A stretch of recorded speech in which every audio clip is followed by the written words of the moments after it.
Hello again, everyone, and welcome to episode 13 of Life in Sport. This is going to be the last episode of season 1, let's call it. So lucky number 13. And we're going to take a break for the summer. We're going to watch the Olympics. We're going to watch the Paralympics. And we're going to come back in September with season 2. And I hope to have a number of stellar guests lined up. Some of them are already committed, so we will have a full season beginning in September. I'm delighted to wrap up season 1, though, with Dave McHugh. Dave is a sports agent, but also, Dave, you have a very rich history in the sports industry in Ireland. So let's go back a little bit then, will we, just to your own sporting career. A lot of people working in sport were athletes at one point. We've all dabbled in sport, but you were an elite athlete. So let's go back to your sporting career. Tell us, how you got involved and where it took you. Well, thanks for having me on. Episode 13, lucky for some. I suppose in hindsight, I look back at my own sporting career and I wonder, how elite were we? I think it's 21 years ago since we finished up our Olympic sailing journey. And knowing what I know now about high performance sport, I would have said we were sub-elite, but we certainly didn't lack the desire and will. And it's kind of like time passes so quickly. That's 21 years ago. We had qualified for Sydney in terms of the country's place at the Games. And then we weren't selected, Tom Fitzpatrick and I, because we hadn't secured 2 top 10 finishes in the season leading up to it. So kind of Olympic dream came to an end a little bit abruptly. I made the transition then from that into the working world, which was quite difficult. And it was kind of, what did I know? Who did I know? What did I enjoy? And having done a diploma in marketing and a business studies degree, having spent the guts of 7 years in sponsorship looking for money to fund our Olympic journey, they were kind of the 2 commonalities that I came away from elite sport with. And I went to work in a marketing company who were the agents in Ireland for Helly Hansen, who were our sponsors at the time, but also the agents for Canterbury. And back at the time, Canterbury sponsored the Irish rugby team and the 4 provinces. So I was combining 2 things that I loved. So kind of prior to and, throughout my whole life, I've been involved in sport. I played hockey at a high level. I played rugby from the age of 12 and rugby was a real love of mine. So the opportunity to work in professional rugby and sponsorship was just, the dream come true. And I kind of, after 5 or 6 years of sailing around the world and competing, I just wanted a little bit of normality, and I can kind of relate to the conversations I'm having with Annalise at the moment, because she's coming towards the end of her journey and really is craving normality. So I just wanted to have, I just wanted to be in one place. I wanted to earn some money and have a decent kind of normal existence, as most people would call it, but no regrets for the 10 or 12 years of full-time sailing that we did. It sounds like you navigated a lot of that by yourself. If you're saying that you were sub-elite, I'm sure you mean in terms of support networks, like what our athletes have now with the Institute and all of the supports that they have. It's completely different, even to 10 years ago. But you navigated the jump from, your sporting career into your working life kind of by yourself, now there's a whole industry, and we talked to Emma Burrows last week about personal development and preparing elite athletes for life after sport. Did you find it difficult to try and manage that by yourself? Did you have an identity crisis? I had no comparative basis. So it was really a case of, well, how can I help myself? I spent 3.5 years in that role in the Institute of Sport from 2012 till just after 2016, so 4 years nearly, supporting those athletes around those skills that the Institute provide, both practical and psychological skills. We wouldn't have necessarily been aware of it 20 years ago. It was just the way life was. So there is certainly a balance, in all sport as to whether you take everything away from an athlete and handhold them and help them through everything, or whether they have a level of resilience and, emotional intelligence and, a network of their own. So, again, back in the time, support services were limited. We used to test a couple of times a year down in UL. That was for conditioning perspective, coaching was occasional rather than frequent, and we just figured it out ourselves. Whereas now everything is systemic and process based, and there's so many supports wrapped around elite athletes, particularly, that there really isn't any excuse. However, you still have to have that emotional intelligence and that motivation and that resilience to be able to overcome any challenge. Do you think athletes who are operating at a high performance level have an advantage naturally in that regard, that they're used to dealing with disappointments, injuries, disqualification, all of that? Are they naturally better prepared, or are they naturally more vulnerable? I think both. I certainly see it as an advantage as much as a disadvantage. My own experience of working around athletes for the last 20 years is that, ultimately it comes down to the person. It comes down to their personality, their motivation, their resilience, their competence, their, hunger for learning, their problem solving ability. And I think those characteristics are, the same for anybody in life. So I'd be slightly subjective about it if you wrap too much support around an athlete. They never get to think for themselves. But on the other side, the supports that are there are very valuable. So, we used to refer to it as a toolkit, and you'd reach into your toolkit if you needed something, rather than having a mechanic on standby all the time to help you fix the problems. And I see that even in professional sports now, a lot comes back to the personality of the person, how competent, how confident, do they want to solve the problem themselves, or do they want somebody else to solve the problem? So I think it's a balancing act. And I think that is the whole premises of high performance sport and, say, business or transition, is that it is a balancing act. It sounds like you certainly have an advantage in terms of your perspective, when you are dealing with athletes and you're working out deals for them, or, you're representing them, you have an idea how they're feeling and how each one of them maybe needs to be managed. How did you take the leap then to set up your own agency? So I'd spent some time working in sponsorship and marketing with Canterbury and Helly Hansen. I spent probably more time around Leinster than I did the other provinces. And as a result, built up a good rapport with Matt Williams, who was coaching Leinster at the time. And over a beer one night, we discussed, the future of rugby. And I had my own ideas of what, notwithstanding anything that happens on the field, but off the field. And he said, look, would you like to come in and work for us? So I did 6.5 seasons in Leinster up until Michael Cheika's second year. And then I kind of, again, reached another transition in my own life where I sort of said, okay, well, is this what I want to be doing for another 5 years? What were you doing exactly for Leinster? Was it sponsorship or marketing? No, it wasn't. It was operations and then the role of team manager. But again, going back and in hindsight, a lot of those roles were wrapped into the people that were available to do them. So I interfaced with sponsors. I managed the scheduling on a day-to-day basis, all the travel, logistics, food, hotels, venues. And a lot of that, I naturally gravitated towards supporting the athletes as people, helping them solve problems and things like that. So I did that stint for about 6 years, and I still love it. I mean, I still say, I'd love to be back there. There were aspects of it that were absolutely amazing. Being involved with an elite team is incredible.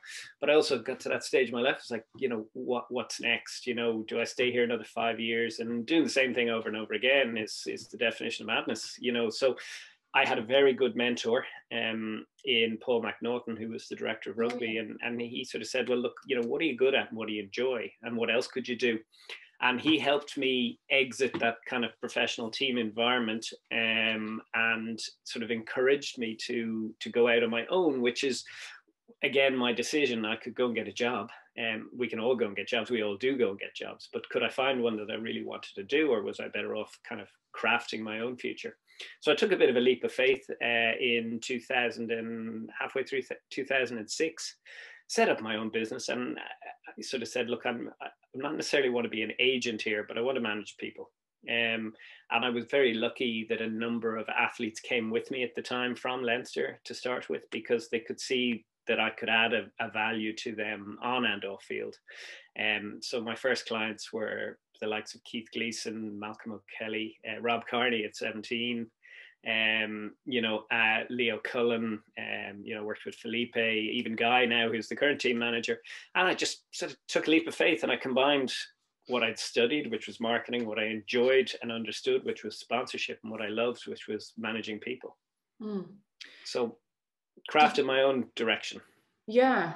And sort of because you were coming from Leinster, you began with rugby players predominantly on your books. Would that be fair? I did, and I still maintain the heavy prevalence of rugby players is the rationale that it is the only professional sport in Ireland.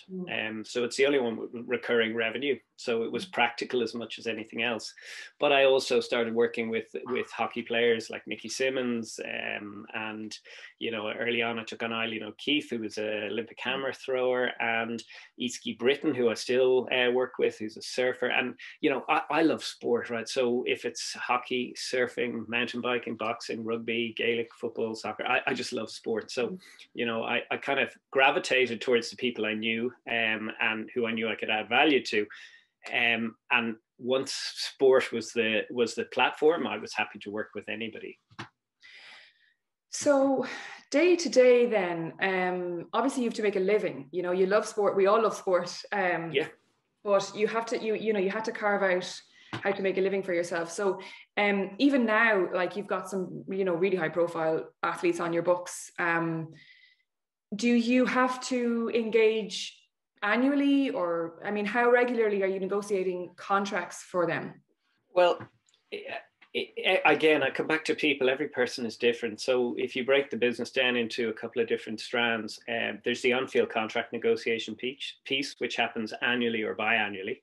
And in about 2016, I made the decision to outsource that to eSportif, who we now partner.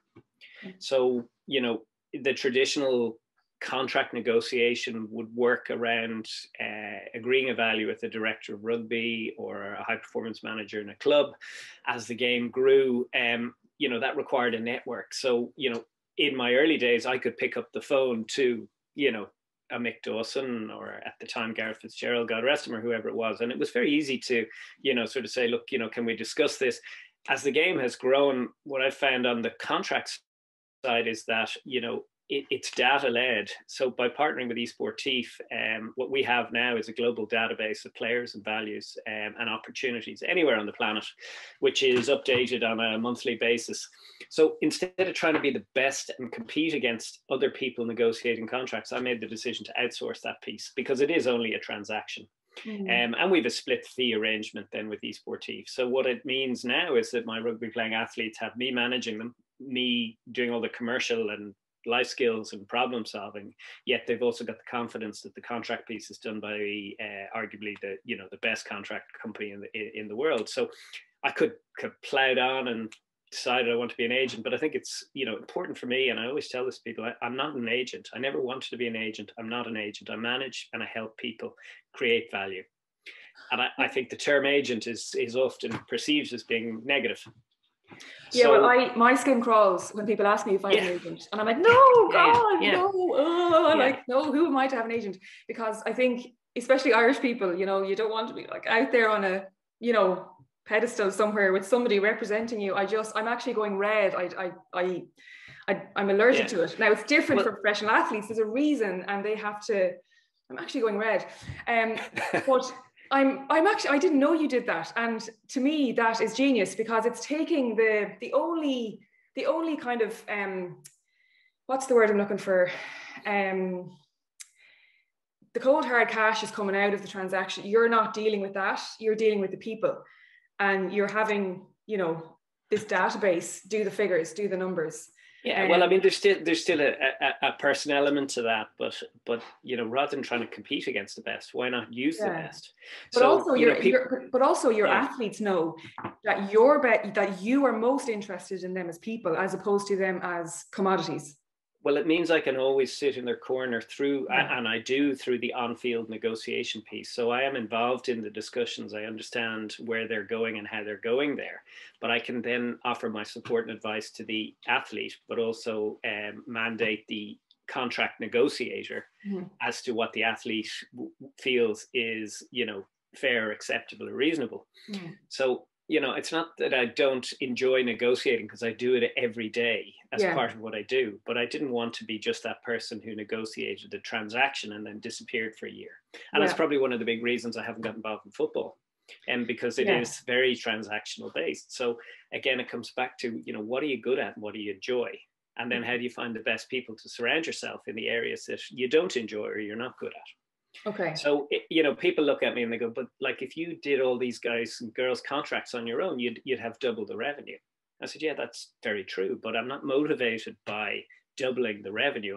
I'm motivated by doing what I love and being really good at it. And there are no barriers to entry in this industry. I mean, agencies pop up, you know, annually in this country. Everybody thinks they can do it. Yeah. But it takes time and energy, and management, as opposed to agency, is built on trust and respect and delivery. Yeah. So I just said, that's what I enjoy. That's what I'm good at. So let me focus on that. Okay. So that's the on-field piece. And then the off-field piece, which essentially is my bread and butter for the business and for me, is the commercial side of sport. Yeah. So is that the sponsorship stuff? Traditionally we call it sponsorship, partnership, commercial, you know, affiliates, whatever terminology, collabs. Not really into the whole space of that. Very hard to avoid it, because it does generate revenue. So my mandate then, when an athlete's contract is done, or, you know, in the case of an elite athlete, when their funding is secured, is, well, how can I help them maximize their commercial value?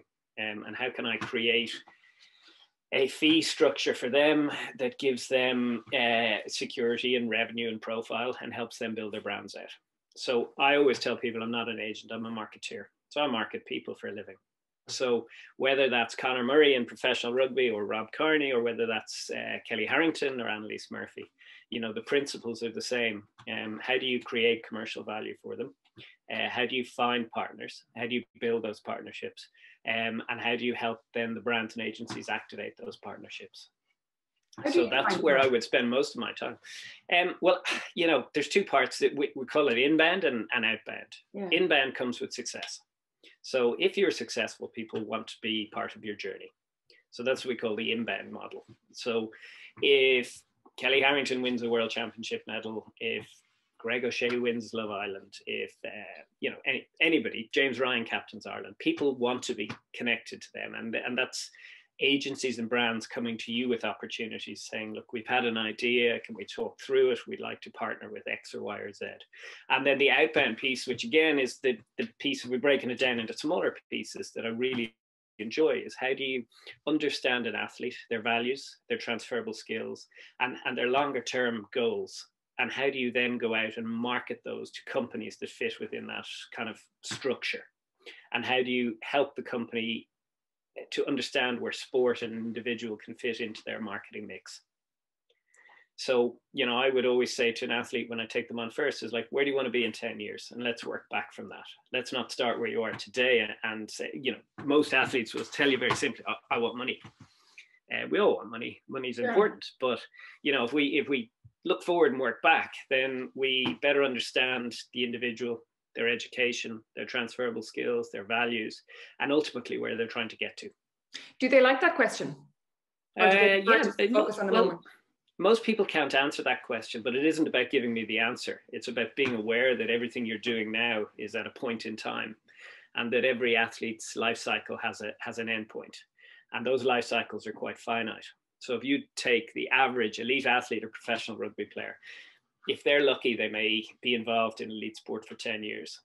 But the harsh reality of life is that if you retire in your early 30s or mid 30s, you have somewhere between 15 and 20 years of working life ahead of you.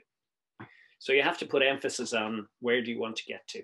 So there are individuals who make an awful lot of money in career, and money isn't the motivator, but they still have to get up on a Monday morning and do something. So it's really important to try to find out where that athlete fits and what their values are. How do they further their education? How do they kind of build the layers? How do they network? How do they learn about industries? And by process of elimination, refine down, you know, who it is they might like to be in 10 years' time. So, you know, good examples, you know, I take somebody like Mike Ross, who retired, I'm going to say 4 years ago now. Mike always had a dual career in tech. He was articulate. He was into it. It was his hobby. It was his passion. He could take your mobile phone apart while you're having a conversation like this, put it back together and tell you why it now worked better. So, you know, when he transitioned out of rugby, then he started working in Wazuda very quickly in a role that probably paid him more than he got on field, and was in an industry that he understood and loved. So for me, that's the dream. You know, and it's not having the discomfort of working with an athlete who comes to the end of their career and goes, I don't know who I am. I don't know what I can do. I don't know what I enjoy. Like, I mean, that's just not acceptable. So, you know, again, in the role that we do as a sports marketing business, it's about, there's as much of it that's unpaid and part of the recruitment and retention model as there is that you get paid for. So a lot of this is what I call the value add of being with an agency like us. You know, and for me, that's why the higher end talent comes with us, because there's more to it than just the transactions. And how does that work then? Do you headhunt certain athletes, or is it a balance between some of them come and talk to you, can you represent me, or do you go after, you know, Kelly Harrington when she started, you know, she really burst on the scene in 2016 when she won that silver at the Worlds. So like, what way does it work then from the athlete's point of view? There's no real set model. I mean, I always refer to the group that I have for their advice and input. So, you know, Ian Madigan brought Joey Carberry in. He said, you know what, this guy's going to be really good. And, you know, he's a good guy, and I think he fits within our model. You know, Rob Carney brought in Conor Murray. Kelly came in on the back of my love of boxing, and knowing her a little bit and being around her in the performance environment when I was there. Understanding her sport, knowing her, getting on well with her. And actually, she came through a mutual friend who was a bit of a mentor to her and said, look, you know, she's with another agency. It's not really working out. Would you have a chat with her? So that's how she came about. Paul and Gary, random, they came to me prior to their Olympic medal, not to me per se. Steve Martin, who was CEO of the Olympic Council at the time, rang me and said, if these guys win a medal, what support exists around them? I was in the Institute at the time, and I said, well, look, actually, you know, this is my day job, but I have a conflict of interest. But if the Institute are happy, I'll help them for the first couple of months get up and running. And what we ended up doing was we brought in Richard McElwee, who's now with Rugby Players Ireland, who had interned with me previously, and said, right, we'll put Richard in to manage you, and I'll support Richard, and you pay Richard. So I had no commercial connection to them. When I left the Institute in November, the two lads said, well, look, if you're leaving, we're coming with you. And, you know, it was kind of, it made sense for me and it made sense for them. Annalise is somebody I would have kind of coached as a kid, know her family, obviously involved in sailing. You know, she only really kind of came to me in the last cycle, because she kind of needed just that after London. After London, yeah, that lad, I always helped her. I was always in touch with her, but not in a formal way. And you know, in some cases, I mean, I would say it's still informal. You know, we create value for her, but it's more friendship, and it's more, you know, what can I do to help you? And I enjoy spending time with her. So it sounds like it's quite organic then. I mean, I have a preconceived notion about this industry in terms of sports agency, and like your handle is AKA Jerry Maguire, which obviously is a bit of a joke. Yeah, it's just joke, one day sitting but like around. NFL is the exact opposite. There's so much money and so much commercial value in those people. It's ridiculous. It's astronomical. Listen, somewhere back in the past, I must have watched that. I did watch that movie, and something must have twigged with me, because that's what the lads call me. So funny. Know, and you know, it's just tongue in cheek. But it sounds like your agency is actually quite personal in a way that I just assumed it wasn't. Like, not that I assumed it wasn't, but I assumed it couldn't be. I assumed it had to be more commercially and financially look, once it makes, I mean, yes and no. I mean, obviously there is a commercial aspect to it. I mean, we have to keep the lights on, the doors open, the staff paid, but you know, it still comes back to, you know, relationships. The whole industry, sport in general, is about relationships, and it's about support, and it's about management, and it's about value adding, but ultimately it's relationships. And for me, I've only three things: time, knowledge, and reputation. So I've built my reputation. I've been doing this for, you know, the guts of 16 years. my knowledge, obviously, I've built through that period of time as well. But the most important part to me is time. And if I'm going to invest time, I want to enjoy it. So, my day starts 5 o'clock most days, because that's when most athletes come online. So I kind of, in my own head, have this little litmus test. If somebody texts me, emails me, rings me at 7 o'clock, do I want to pick up that phone call? And the answer is yes. And if I want to pick up the phone call, then from that person, then they're the right people for me. It's that kind of desire, not this, look, I'm going to just blank that. I don't want to talk to them till tomorrow. Then that's the wrong person. Because, as I said, time, how do I spend my time? So I have to obviously generate a living. I have 3 kids to put through school, I have a mortgage to pay, and, all those sort of things. Once it makes enough, once it's growing, I'm perfectly satisfied with that. Of course, if I had one Premiership footballer and one agency transaction, the mortgage would be paid and the kids would be put through school. But if I do it for that reason, I've lost my values. Mm-hmm. So it's grown every year since 2007 until obviously COVID. But we're still doing well, and we're reinventing like everybody. We've spent a lot of time stepping back from what we've been doing for the last sort of 13, 14 years, and sort of said, well, what does the industry, not what does the industry look like after COVID, but what does sports marketing look like 10 years from now? Mm-hmm. How is tech going to play a role? How is athlete management going to evolve? What supports will athletes need in the future, not just now? So, it's been a good time to look at that. And I keep saying to everybody, what am I going to do when I grow up? And the answer is I'm kind of doing it. And, until something else comes along, something better, so like, I don't sit here saying I want to sell my business to a CAA or a Endeavor, or, I want to make 7 figures and, retire and play golf. I have no interest. I really genuinely love what I do.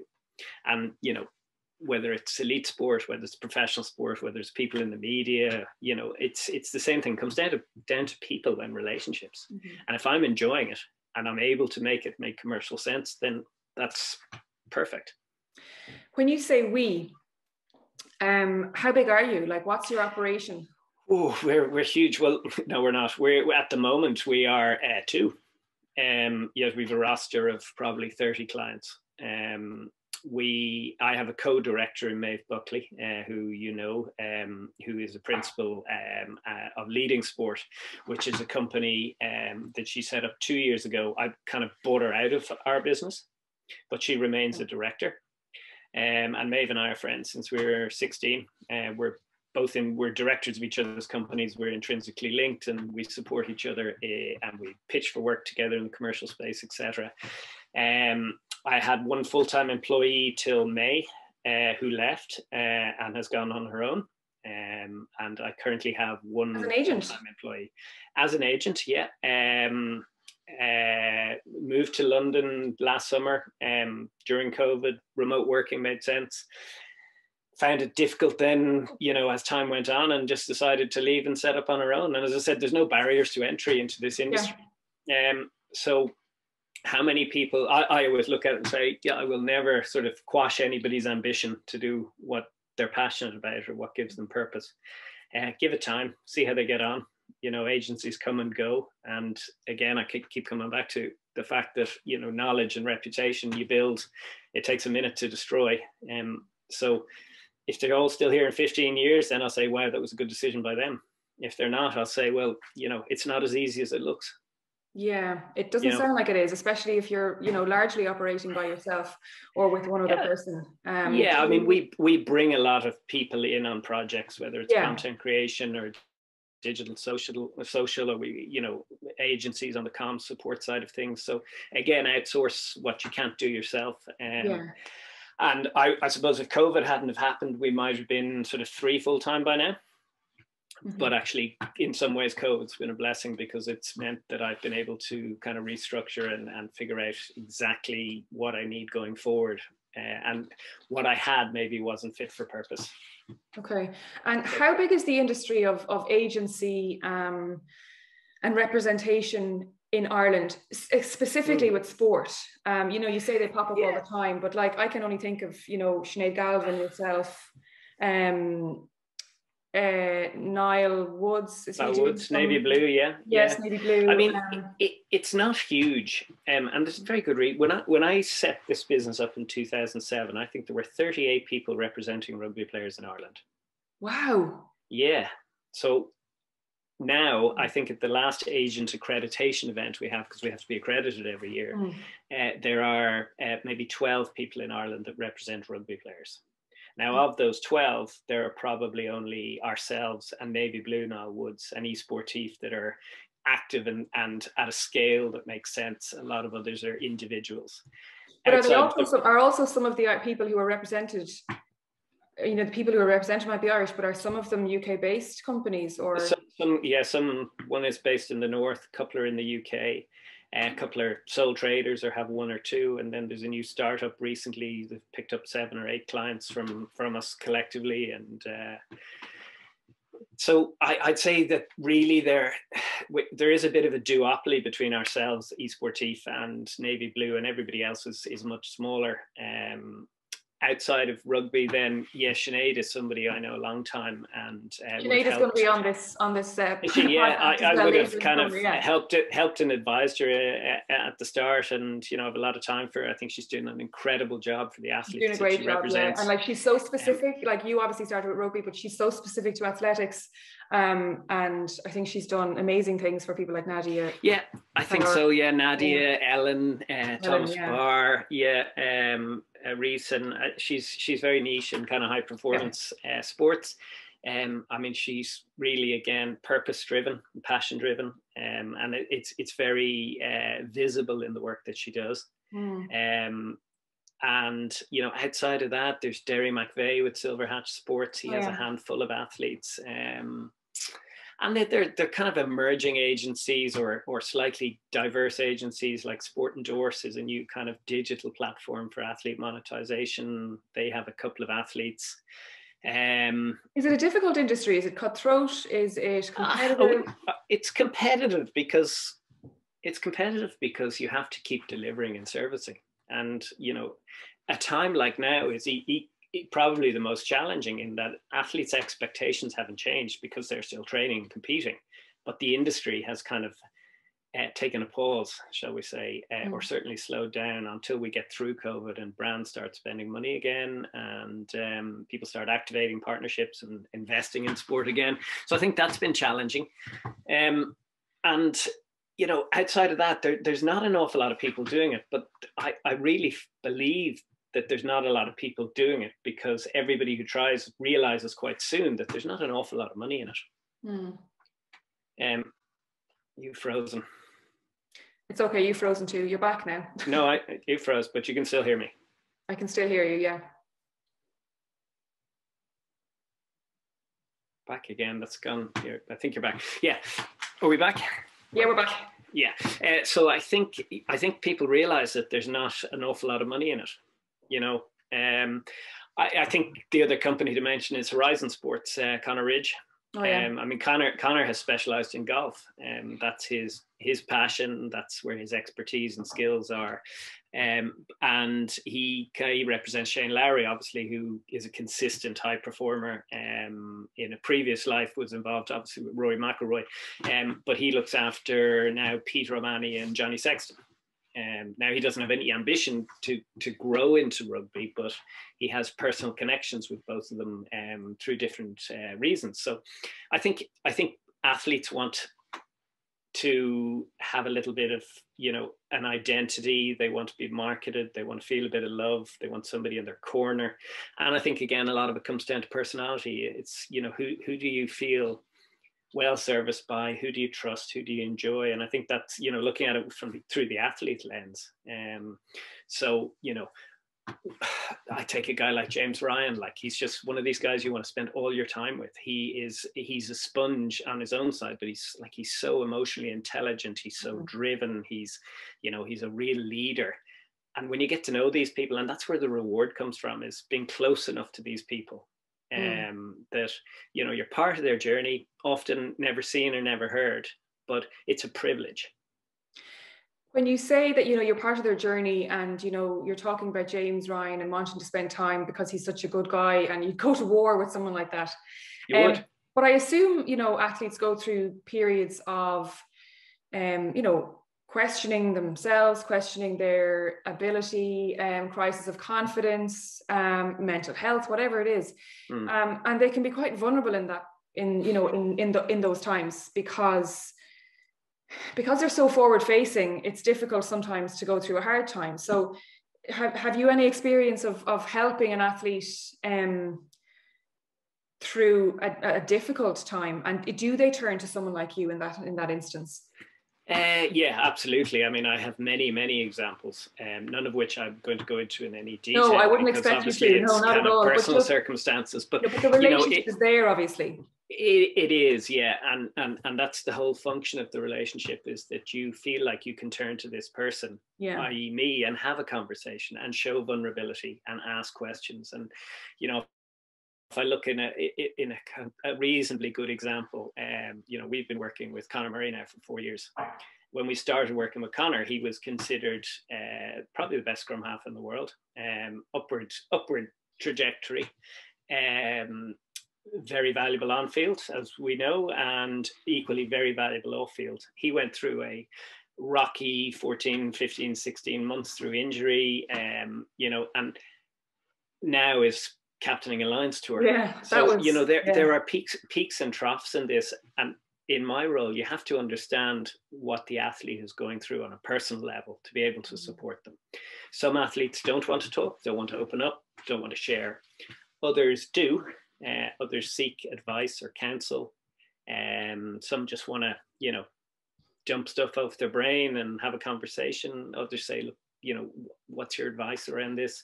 And I think that's one of the things I learned in the Institute, working with the high performance group in the Rio cycle, was that, you know, athletes are vulnerable, and you have a duty of care to help them. But the thing that kind of struck me most is that most people in this role, the average age, I think from research at the time, of a life skills practitioner, which essentially is an agency or a mentor or manager, is 44. And the reason for that is you need life experience. Yeah. You know, you have to have been through these things. So when I'm having a conversation with an athlete, good or bad, I'm calling on all the experience I've built up since I was an athlete. You know, every high and low, every network contact, every piece of advice, every case study I've seen, every example. So, you know, again, that's back to that point of time, knowledge and reputation. You know, what have I built up and how can I use it? So if I have a young athlete who's, you know, looking for a contract, you know, who's impatient, who's, you know, wanting the next thing too quickly, well, there's a very simple process of kind of managing that and, you know, being human about it and understanding where they're coming from, understanding what's driving them, but also kind of giving them that kind of independent advice on things. You know, again, it's about, for me, it's just about being a human being, you know, whether it's a child who's so quiet now. My mother must. Yeah, I'd be worried if I was so you. quiet. I would be very worried if I didn't know my mum was downstairs. Whether it's a child or whether it's an elite athlete, or, you know, the similarities are the same. You know, highs, lows, success, disappointment, vulnerability. You know, and it's equally as important in kind of managing the ego when things go well. You know, what's the right thing to do? You know, how do you want to be perceived? Who are you as a person? You talked a little bit earlier about, you know, the digital landscape and how, you know, this industry will change in 10 years' time and maybe what influences social media will have. You know, it's already having a massive impact on sport and athletes and representation. And this thing of, you know, collabs on Instagram. It sounds like you tend to run a mile from them. Commercially, well, do you rather the we can't avoid them. Yeah, certainly we can't avoid them. I mean, I think, you know, it's what's wrong with them? From a professional point of view, what's wrong with them? Absolutely nothing. But again, you know, it has to be done in the right way. It has to be credible. It has to be in line with your brand values, and it has to be in a way that is well, I think credible, where your audience looks at it and says, you know what, that's really cool. I like this. As opposed to your audience. Yeah, your audience looking at it. I mean, we did research over the last couple of months with Onside. Sponsorship from a completely independent perspective. We really have a deep dive into understanding how brand ambassadors can amplify messaging. and the propensity for people to spend in association with all our athlete group in certain sectors. So we know how valuable it is, but we would be very picky choosy about what an athlete does and why they do it. Social media, for me, is not a standalone tool, yet it's heavily utilized and over relied upon by the industry. So if, Avon More Milk called you up today and said, Evanne, could you put 3 posts up for this and we're going to pay you €1,000. I don't do dairy, dude. Well, there you go. So it's not on brand. But if somebody said, Van, there's 10,000 in this, would you put up the 3 posts? And you say, I don't do dairy, but I do money. So yeah, sure, no problem. So, again, it's that fine line between, what's the right thing to do and why. So for me, I have no issue in creating commercial partnership where social media is an important part of that activation and part of that messaging piece.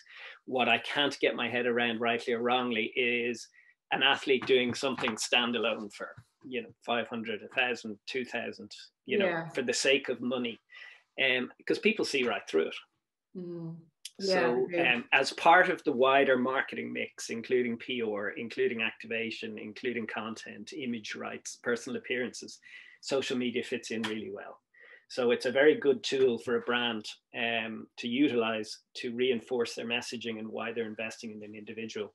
But if it's done in a transactional way, I mean, again, emails, there was one this morning, would Paul and Gary go on this platform for the Olympics and we can make them up to $30,000 between now and August, and some people say, ooh, $30,000, that's a lot of money. The other side of it would be, that's just not on brand for those guys. They have social media. They switch it on and off when they need it. They don't rely on it. And, we are great examples, you and I, we're on it. We feed it. It's like heroin. You have to keep feeding it. You have to keep telling people. So some athletes are into it and good at it. Some aren't. So I actually quite like working with the athletes who aren't overly reliant on social. Yeah. But I also understand the value of it in the right circumstances for generating commercial revenue. Okay, interesting. So the future isn't social media. The future is social connecting, and it's blockchain and it's NFTs, and there's lots of things happening globally around athletes being able to maximize their value that go way beyond the current social platforms that we're currently using. Instagram Life, okay, finally, because I could talk forever. And I told you I'd have you gone by 11. I'm no rush. I'm interested to know, I mean, I think I have an idea of your kind of outlook and your philosophy, and, because you've really bitten the bullet and gone with your passion.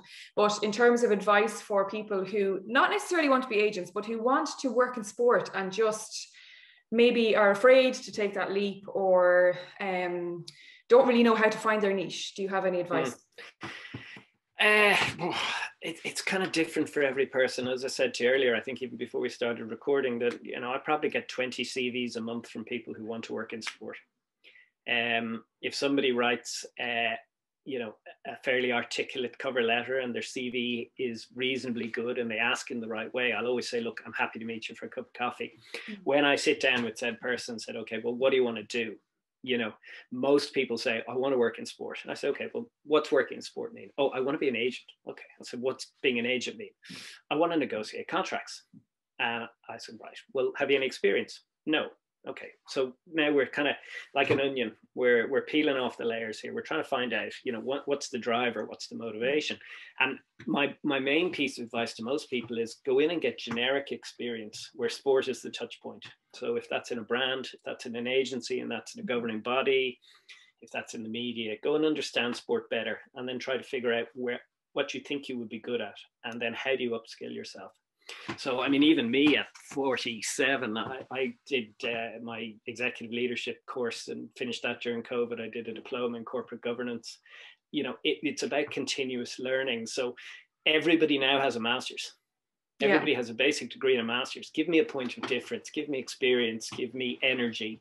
Show me that willingness to learn. Show me that willingness to upskill yourself. And if you're the right person, I'll always give you a chance. And I'm thinking back to people, I've had a lot of interns because we use them regularly. It's a good opportunity for us, but it's an even better opportunity for them. I look at, say, Claire Shannon. She's now very senior in Wilson Hartnell. I look at Keith Young, who was RPI and is now working for Lewis Insurance. I look at Richard McAwee, who's now in RPI as head of legal counsel. So try and get in somewhere and get experience. Often the small company like ours is not the ideal place because we're small. Often the better place is a bigger organization where there are people around you. And you can just soak it all in like a sponge. Yeah. So, I mean, the number of people who say, I've done my sports management degree in UCD. I was like, well, brilliant. That's a great starting point. Now, which parts of that did you enjoy? Which were you good at? You know, where do you want to get to? So go and build the layers, learn, you know, and get experience. You know, so whether it's volunteering in your local GA club, your basketball club, fundraising, you know, operations, administration, you know, don't go looking for a job if you haven't shown that you can go and get experience, you know, and never stop learning. Agreed. Yes. Agreed. So next up for me is a diploma in finance. I mean, I'm 47 and I'm still doing qualifications because it's so important. That sports management degree you mentioned at UCD, I just did the master's of that a few years ago. Did you? Yeah, and again, I did my thesis on governance, so I'm a bit of a governance nerd as well. But I found it was difficult. I had a 1-year-old and a 3-year-old. I did it over 2 years part-time, but I found it so incredibly insightful for my own job. And, you know, I handed in a thesis in governance the week before Pat Hickey got arrested. And the governance, this buzzword just blew up over the next, you know, 18 months. And it was great to have an understanding of what was going on. Yeah, I totally agree. I mean, mine was about 10 weeks, I think maybe 8 hours a week. And it's a very good basic understanding. Now, parallel to my day job, I sit on the board of 10 companies. So I wanted it more for that side of the business, but also to help me be more strategically astute with my own business, and with a view to, you know, at some stage giving some time up to do some independent non-exec work in sport, but only at the right time and for the right reasons. Okay, Dave, it's been fantastic. Yeah, Thank you so much.